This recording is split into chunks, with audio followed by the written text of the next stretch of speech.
Hi, and welcome to the second day of your History 1000 class. I read your reviews of the Hernando Cortez Hero Villain movie that you watched last week, and hopefully you should all have received an email from me with your grade and my comments. So don't worry if you didn't do too well on this first exercise. If you start improving in later exercises, we'll count those grades more highly than the lower ones. You know, if you're just sort of getting used to it, the idea of what a review requires. And for a lot of you, it was the kind of reviewiness of the piece that was the problem, that you hadn't really hadn't really dealt with it as a piece, a work that you were providing a review of. You talked more about your opinions on the topic rather than on the video. So Mahmouda's was probably the best in terms of dealing with the review as a review of the movie rather than talking about personal feelings. So take a look at what she did, and that's a good model to go by. And of course, remember that I also put those good examples for you on your homepage. Okay, so the main task for Thursday the 9th of September is to do the first discussion. And you need to read chapter 1 of Exchanges, and make sure you read also the first introductory material, which begins debating the Great Opening 1450 to 1600, and that couple of pages there.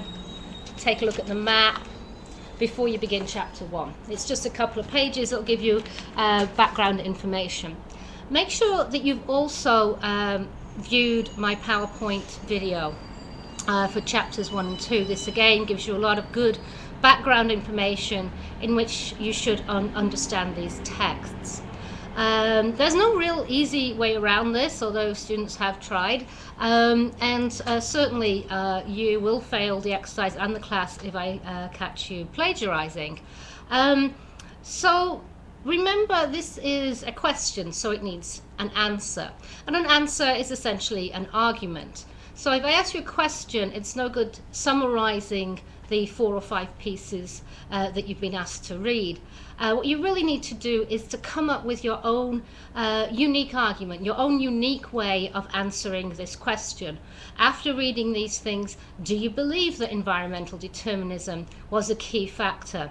Or have McNeil's arguments or Chris Ehret's arguments that a lot of the things that Diamond is saying was unique to Europe were actually brought there or went from there by human methods and not just by a natural sort of geographic spreading, or that a lot of the things that Europe had early on, so too did Africa, as Chris Ehret says.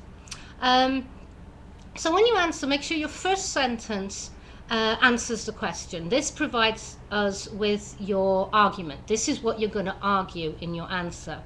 And then make sure that you then go on to prove your argument using the evidence from the readings that you've read, and then conclude with a final sentence that ties everything up nicely and is really, really well stated.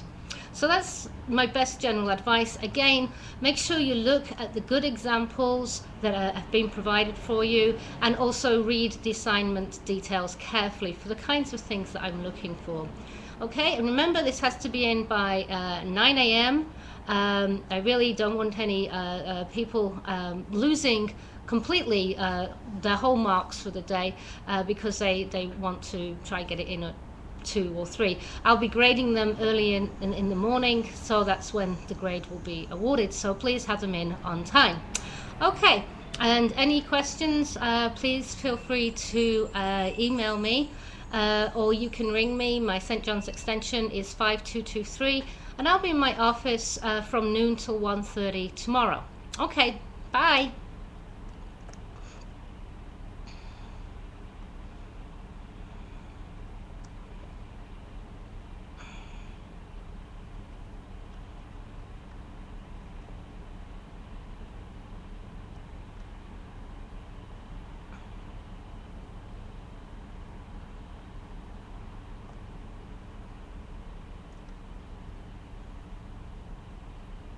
Hmm.